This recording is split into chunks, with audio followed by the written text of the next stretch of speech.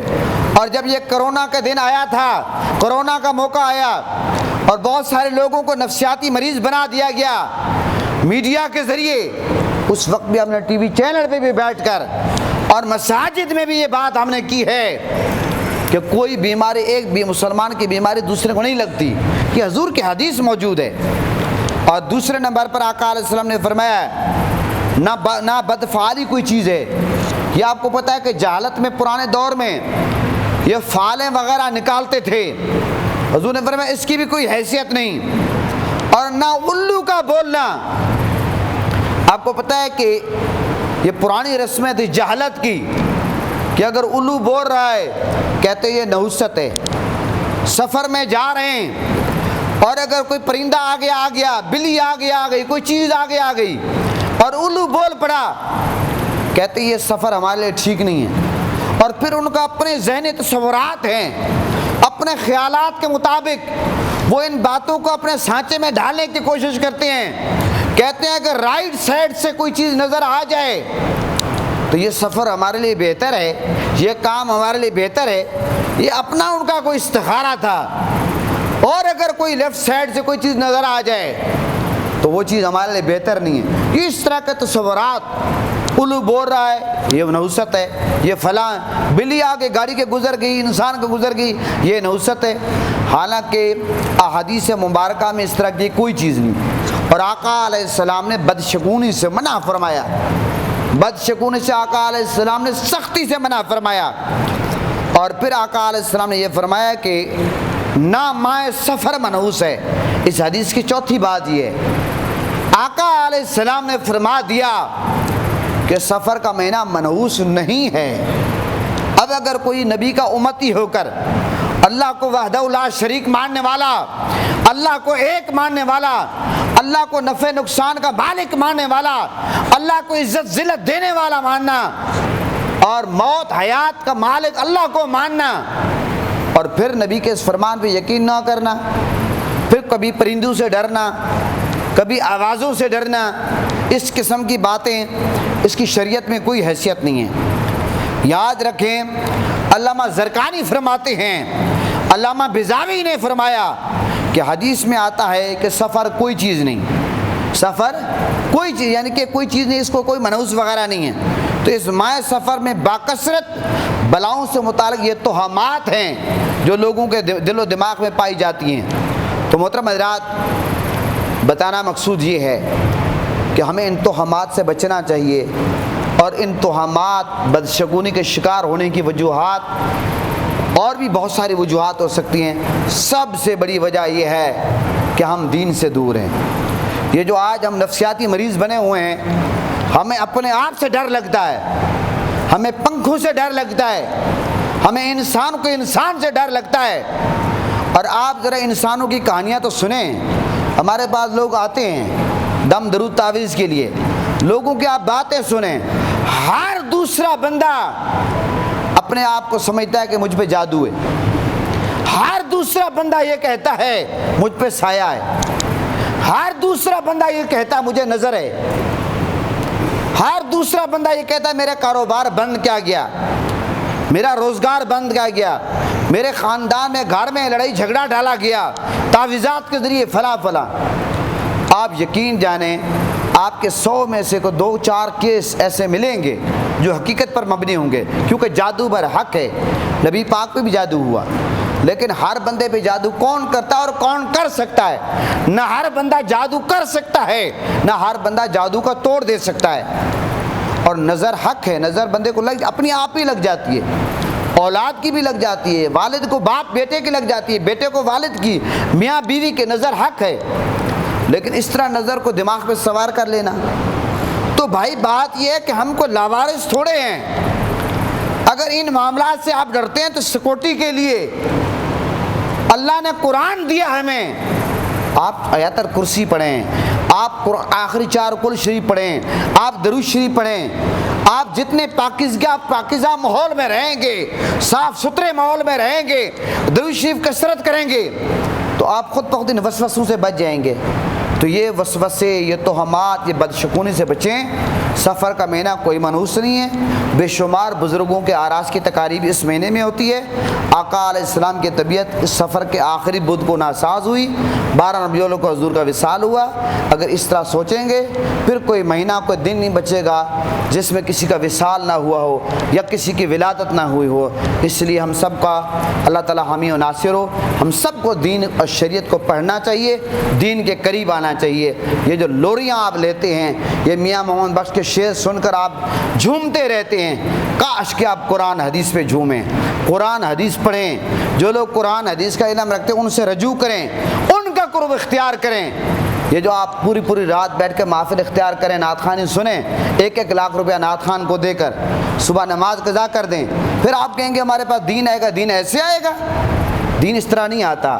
تو اس لیے یہ کڑے پہننا، یہ چھلے پہننا، یہ دھاگے باندھنا، یہ نوجوانوں نے، اس کا اسلام سے کوئی طاقت نہیں، کوئی تعلق نہیں ہے۔ اور جعلی قسم کے 2 نمبر فراڈیا پیر ہیں جو لوگوں کو اس چکروں میں ڈالتے ہیں، ان کا بھی اسلام سے کوئی تعلق نہیں ہے۔ پیر وہی ہے، بزرگ وہی ہے جو شریعت، طریقت، معرفت، حقیقت جس کے اندر پائی جائے۔ اللہ تعالی ہم سب کا حامی و ناصر ہو۔